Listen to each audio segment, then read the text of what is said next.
Okay, so we're back, and I'm basically discussing things with regards to the bandura.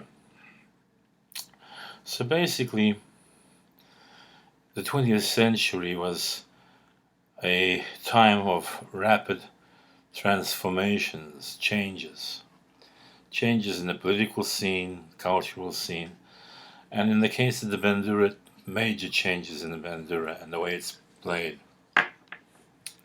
So basically,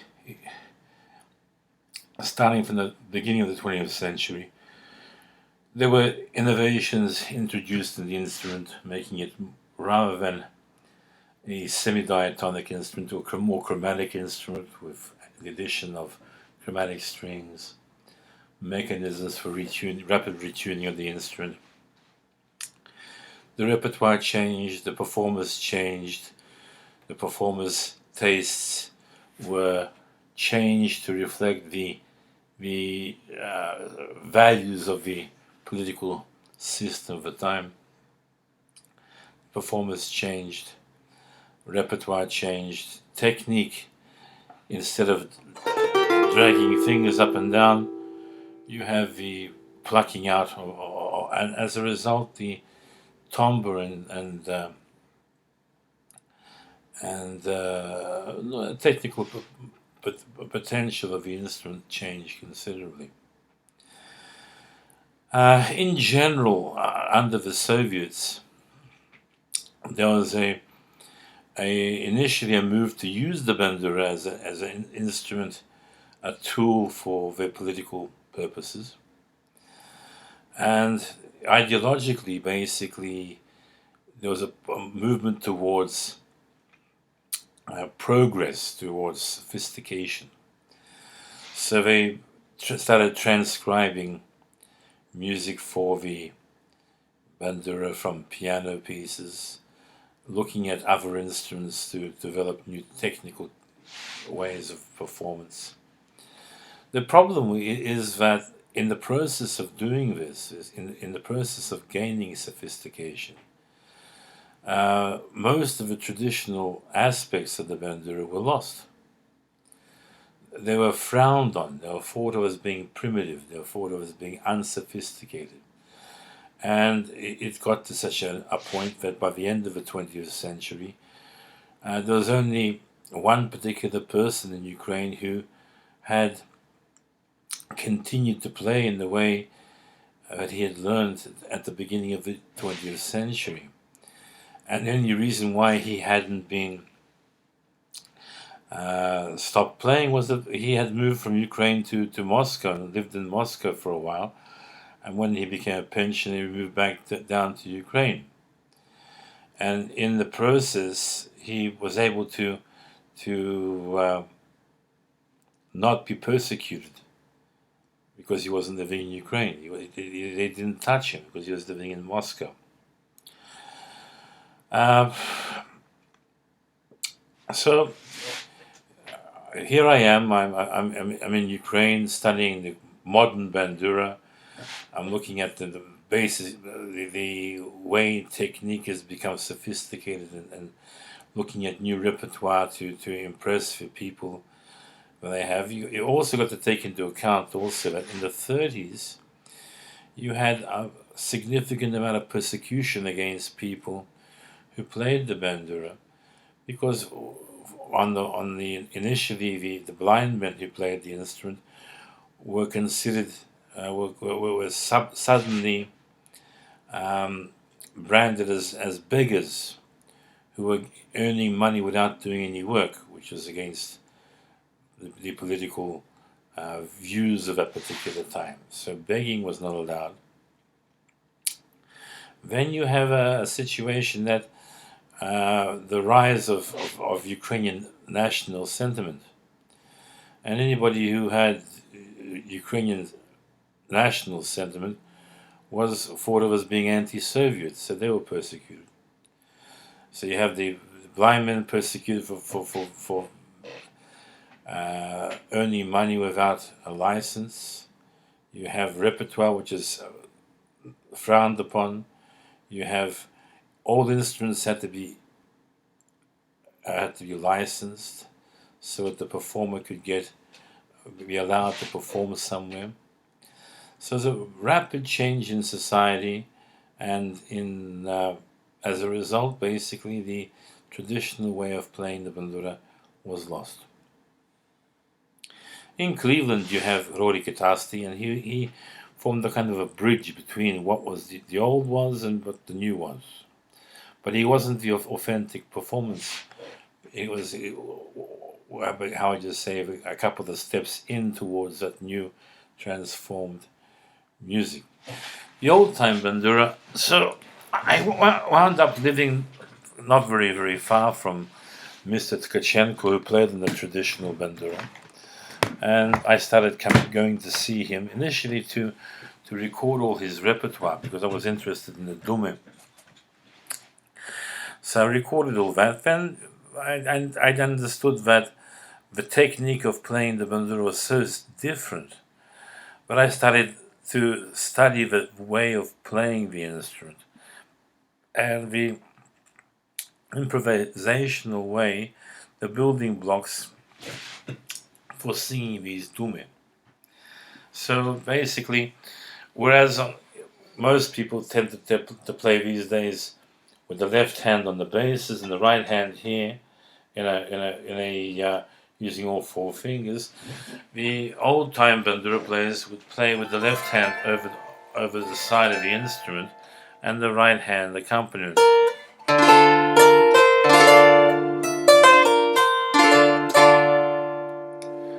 So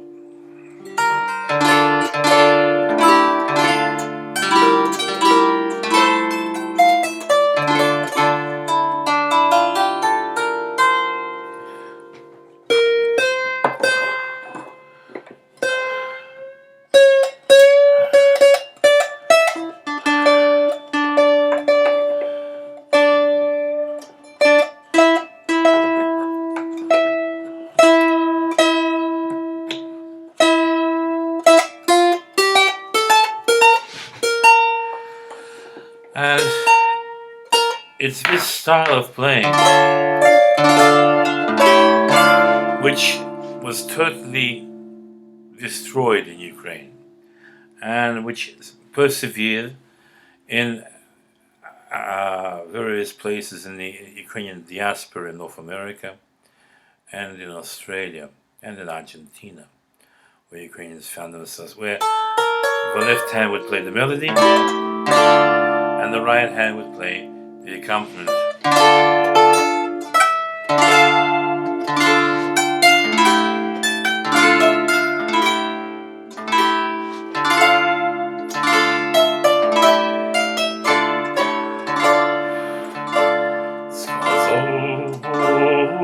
Господь своїм духом слухай мною, своїм духом строй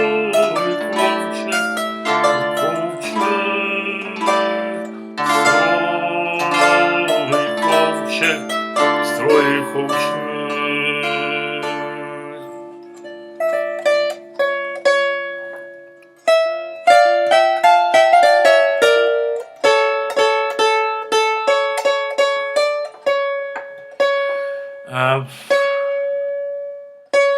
And so basically what you had was a 2 octaves of diatonic strings tuned in various modes, minors, major, Dorian, and the accompaniment chords here.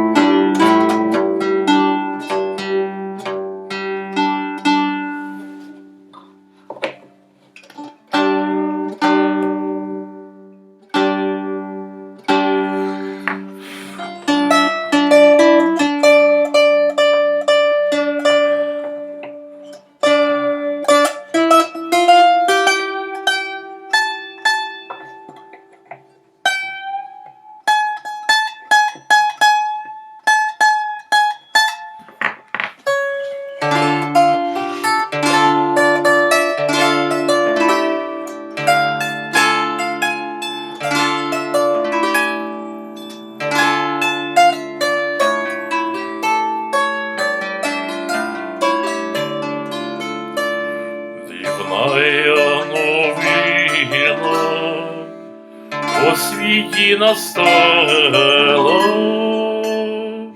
нагодна сирітка без матки осталась.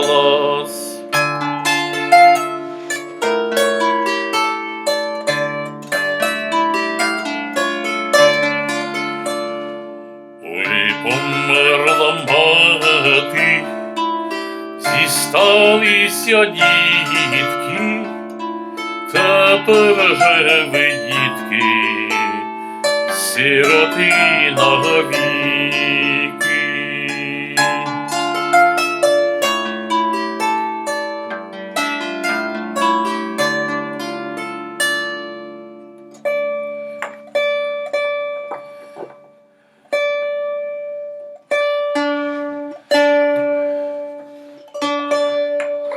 And gives you another example of one of those sounds.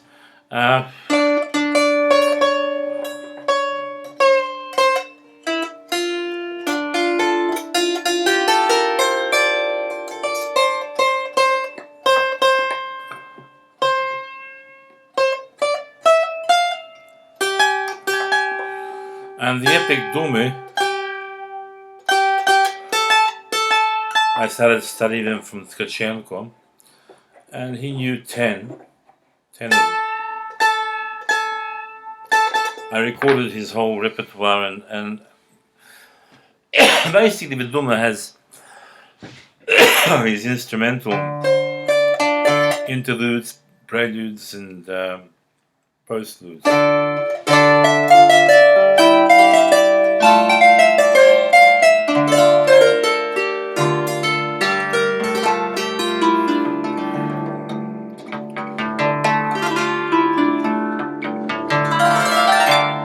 When the player would sing the introductory, «Ой, святу надію, на соснову зашуміла, як вдова бідна я, своїми дітками, сирітками, та дома із маленькими гоніла».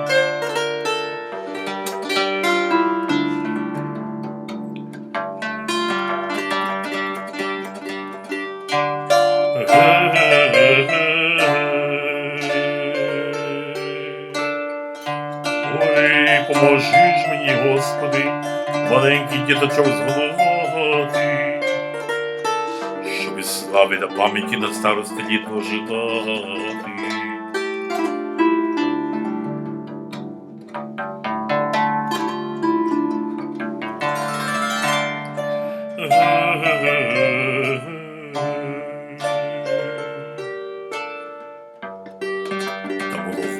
Сини, як три ясні гласні соколи, вона їх згодувала своїми ручками та й пучками, хліба й солі заробляла, роду наймі не пускала, чужим людям на отару не давала.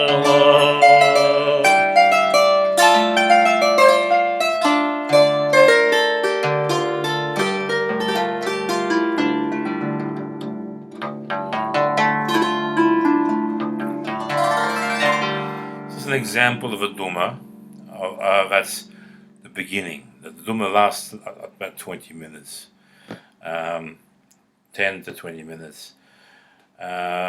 Basically a narrative, a long narrative which is sung, a lot of repetitions on various notes. You've got the various cadential formulas, introductory formulas. So I spent a lot of time studying them, noting them down.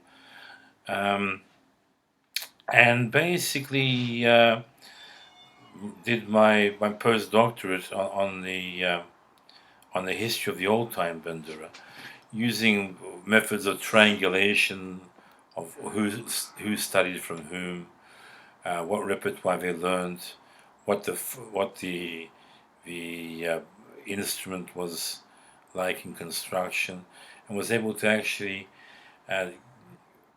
find an origin time and an origin place for where this particular art form developed. And there are other related forms of art forms, like there's the gentry music, but in the case of the folk dome, the performances, they originated about 30 kilometers north of a place called Mirhorod, which is where the writer Makola Hohol was born, and in a place called Komishnya. And there were three centers, three major centers, Komishnya, Zinkiv, and Mirhorod, that developed this art form. And basically, from what I can tell, the region of Komishnya became very, very affluent, and they built themselves a stone church. And at that particular time, some 17% of the population were suffering from various forms of eye disease. So that cataracts or mumps or measles or something like that, some had gone blind. And they built next to the church a hospital for old Cossacks. And these blind Cossacks grouped together. And then later they built a school where they had wandering deacons coming around. And it's in this particular atmosphere of relative affluence that this particular art form was created and flourished and began spreading throughout eastern Ukraine.